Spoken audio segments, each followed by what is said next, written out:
या पद्धतीने आपल्या स्काल्पवर देखील आपण केस नेहमी कसे बांधतो मैत्रिणींनो, आपण होममेकर्सला केसांचे फार प्रॉब्लेम असतात. मग हे सगळे प्रॉब्लेम्स का येत असतील? आपल्याच हातून काहीतरी नकळत चुका होतात म्हणून येत असतील का?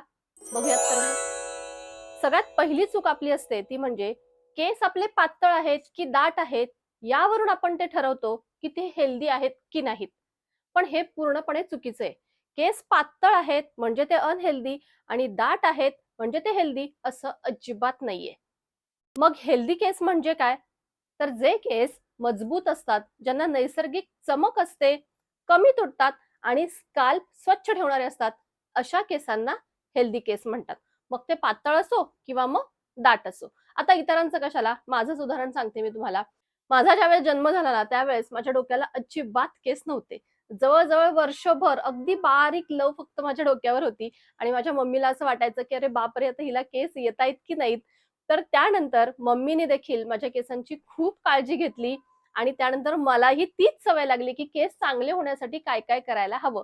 मग विचार करा, आता माझे केस विरळ आहेत, पण ज्या जन्माच्या वेळेस जसे होते ना, त्याच्याशी जर कंपॅरिझन केलं, तर आता माझे केस खूपच छान आहेत. पण विरळ आहेत याचा अर्थ ते हेल्दी नाहीत असं अजिबात नाहीये. कारण की मी केसाची जी तुम्हाला व्याख्या सांगितली ना, त्या व्याख्येमध्ये माझे केस बसतात असं मला वाटतं. स्वयंपाकघरात तर आपण दिवसभर काम करत असतो. मग तिथे आपल्या हातून काही चूक होते का? आता ज्यांचे केस जास्त ऑइली असतात ना, त्यांच्यासाठी मी एक गोष्ट सांगणार आहे. कदाचित तुम्हाला ती ऑड वाटेल, पण फॅक्ट आहे. ज्यावेळेस आपण असं स्वयंपाक करतो, फोडणी देतो किंवा असं एखादं डीप फ्राय करत असतो, त्यावेळेस जसं आपल्या सगळ्या कॅबिनेट्सवरती, टाईल्सवरती तेलाचा थर जमा होतो ना, तसाच तो थर आपल्या केसांवरती सुद्धा जमा होतो. पण मग आपण रोज केस धुतो का? नाही धुवत. मग ते केस ऑइली तसेच राहतात आणि मग ते खराब होतात. तर त्यामुळे काय करायचं, शक्यतो असं काही डीप फ्राय जर तुम्ही करत असाल ना, तर अशा वेळेस तरी निदान एखादा रुमाल वगैरे आपल्या केसांवरती बांधायचा, जेणेकरून हे सगळं जे तेलकट उडणार आहे ते आपल्या केसांवरती उडणार नाही. तर एक छोटीशी गोष्ट आहे, पण पहा खूप परिणामकारक आहे. निदान ऑइली केस असणाऱ्यांनी तरी हे जरूर फॉलो करायला हवं. आपल्या केसांसाठी योग्य तेल निवडणं हे देखील खूप महत्वाचं आहे. त्यात देखील आपण बऱ्याचदा चूक करतो. आता मी नेचर शुअरचे बरेचसे प्रोडक्ट्स वापरते. त्यापैकीच नेचर शुअरचं हे हेअर ग्रोथ ऑइल देखील मी वापरते आहे. तर याचे खूप छान रिझल्ट्स मला मिळालेले आहेत. तर मैत्रिणींनो, आपण आपल्या केसांना तेल कसं लावतो हे देखील फार महत्वाचं आहे बरं का. म्हणजे आता तेल लावण्याआधी नेहमी आपले केस विंचरून घ्यायचे. आता मी केस छान विंचरून घेतलेले आहेत. केस विंचरल्यानंतर आता हे छान कोमट केलेलं तेल आहे, हे तेल लावायचे. आता तेल लावताना वेगवेगळ्या पद्धती आहेत.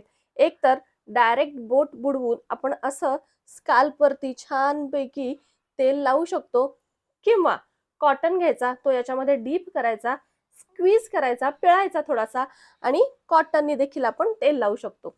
किंवा यापेक्षा आणखीन एक तुम्हाला सांगेन, ते म्हणजे असा हा ऑइल ॲप्लिकेटर. तर पहा असा हा ऑइल ॲप्लिकेटर देखील मिळतो. नेचर शुअरचं हे हेअर ग्रोथ ऑइल मी खूप दिवसांपासून वापरते आहे आणि मला याचे खूप चांगले रिझल्ट मिळालेत. तर आज देखील मी केसांना मसाज याच ऑइलने करणार आहे. आता हे तेल वापरण्यामागे सुद्धा काही कारण आहेत. जसं की 23 आयुर्वेदिक औषधी वनस्पतींपासून हे तेल बनलेलं आहे. जसं की रोजमेरी, भृंगराज, मेहंदी, त्रिफळा आणि ब्राह्मी यासारखे नैसर्गिक घटक यामध्ये आहेत. केसामध्ये कोंडा किंवा केस कोरडेही होत नाहीत आणि यूव्ही रेज पासून किंवा पोल्युशन पासून संरक्षण मिळतं. नेचर शुअरचे हे सगळेच प्रीमियम हेअर केअर प्रोडक्ट हे शुद्ध घटकांनी जीएमपी आणि आयएसओ प्रमाणित युनिटमध्ये बसतात. आयुष संचालकाच्या मान्यतेने तयार केलेले आहेत. आणि तुम्हाला एक दाखवते की आणि तेल कसं अप्लाय होतं, तर मी तर तुम्हाला माझ्या हातावर दाखवते आधी. तर पहा, हे दिसतंय? या पद्धतीने आपल्या स्काल्पवर देखील हे असंच तेल अप्लाय होणार आहे या ॲप्लिकेटरनं. हे पहा आता इथे मध्ये या पद्धतीनं अगदी व्यवस्थित स्काल्पला याने तेल लागतं. पुन्हा साईडनी असं लावेन मी. म्हणजे दरवेळी भांग पाडा आणि मग तिथे तेल लावा यापेक्षा या ॲप्लिकेटरने आपोआप असा भांग पाडला जातो आणि भांगातून छान तेल लागतं. सो झटपट तेलही लावून होतं आणि तेलाबरोबर मसाज देखील थोडाफार आपला होऊन जातो. तर आता मी व्यवस्थित तेल लावून घेते याने. तर हे नेचर शुअरचं आयुर्वेदिक हेअर ग्रोथ ऑइल तुम्हाला देखील जर घ्यायचं असेल तर याची लिंक मी डिस्क्रिप्शन बॉक्समध्ये दिलेली आहे, जरूर चेकआउट करा. व्यायाम करायला विसरतो. जसा शरीराचा व्यायाम आवश्यक असतो ना, तसाच केसांसाठी सुद्धा व्यायाम असतो. मग आता केसांचा व्यायाम म्हणजे काय अगदी 1-1 तास केला पाहिजे असं काही नाहीये. फार छोटासा व्यायाम मी तुम्हाला दाखवणार आहे. तेवढा जरी तुम्ही केसांना तेल लावताना व्यायाम केलात ना, तरी देखील पुरेसा आहे. आता मसाज, स्वतःचा स्वतः मसाज कसा करायचा? दुसऱ्यांना सांगितलं तर अगदी वेल अँड गुड आहे, पण नेहमीच आपल्याला कोणीतरी मिळेलच मसाज करायला असं नाही. त्यामुळे स्वतःचा स्वतः देखील मसाज करता आला पाहिजे. तर starting from this hair line. आता हेअर लाईनला आपण पहिल्यांदा इथे असं मसाज करून घ्यायचा, छान असा करा किंवा हा असा. आणि आपल्या या बोटांच्या साह्याने पूर्ण डोक्याला जास्त प्रेशर नाही द्यायचा, हलक्या हाताने असा पूर्ण डोक्याला मसाज करून घ्यायचा आहे आपल्याला.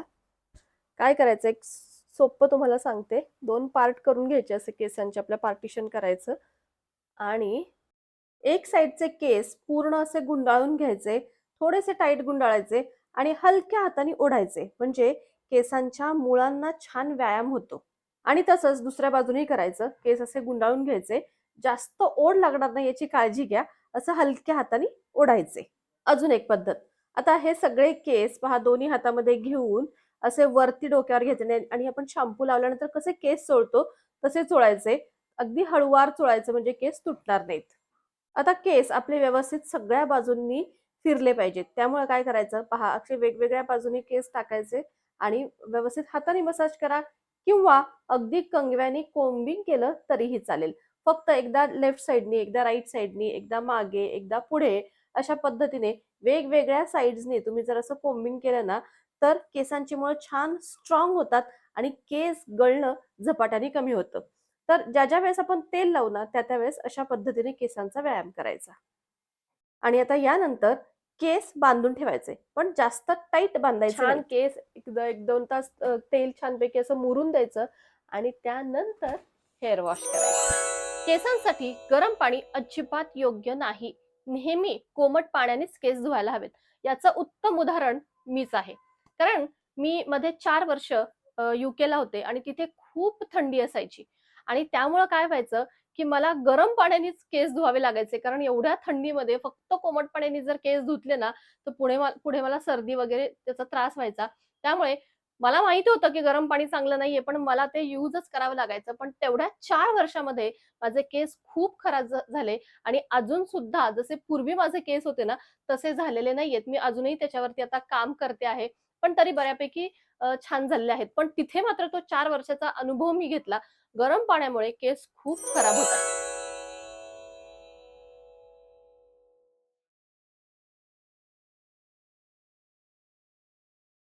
आता केस बांधणे, आपण केस नेहमी कसे बांधतो हे सुद्धा खूप महत्वाचं आहे.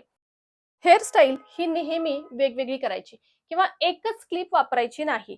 काय होतं, एकाच पद्धतीनं जर आपण सारखे केस बांधत असू ना, तर त्या केसांवरती ताण येतो आणि मग ते केस तुटतात. सो बऱ्यापैकी आपण ज्यावेळेस किचनमध्ये असतो ना, तर त्यावेळेस असे मोकळे केस तर आपल्याला जमतच नाही आणि आता तर उन्हाळा आहे त्यामुळे खूप घाम येतो. सो मी देखील नेहमी असे गुंडाळून वरतीच बांधत असते केस. तर असे वरती जर तुम्ही केस बांधत असाल, तर ते सतत बांधणं फार चुकीचं आहे. कारण आपण हे असे सगळे घट्ट केस बांधतो आणि मग हे वरचे जे केस असतात तिथे ताण येतो आणि मग ते केस लवकर तुटतात किंवा मग लहान मुलांचे सुद्धा आपण सारखे पोनी बांधतो, अगदी घट्ट पोनी बांधतो. पण मग काय होतं ना, लहान मुलांचे सुद्धा पुढचे केस असे तुटतात. म्हणजे त्याची जी मुळं असतात ती लूज होतात आणि मग ते तुटतात आणि मग टक्कल पडत जातं. त्यामुळे शक्यतो पोनी बांधताना किंवा हे असे केस बांधताना सुद्धा लूज बांधायचे. केस पहा असा लूज राहिला पाहिजे, एकदम टाईट नाही बांधायचे. आणि एरवी शक्यतो असा छोटासा एखादा क्लचर लावायचा आणि केस असे थोडेसे मोकळे राहून द्यायचे. हवा खेळती राहून द्यायची केसांमध्ये.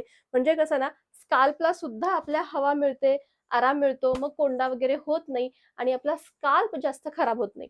स्काल्प जर खराब झाला, तर केस खराब झालेच म्हणून समजा. तर मैत्रिणींनो, केसांबाबतीतल्या या छोट्या-छोट्या चुका जर आपण टाळल्या ना, तर केस अगदी नॅचरली हेल्दी होतात. तुम्ही यापैकी आधी कोणती चूक करत होता मला कमेंट बॉक्समध्ये जरूर मेन्शन करा. आपला व्हिडिओ आवडला असेल तर लाईक करा, शेअर करा आणि चॅनलवर नवीन असाल तर सबस्क्राईब देखील करा. भेटू आपण पुन्हा एकदा अशाच नवीनशा व्हिडिओमध्ये. तोपर्यंत बाय बाय.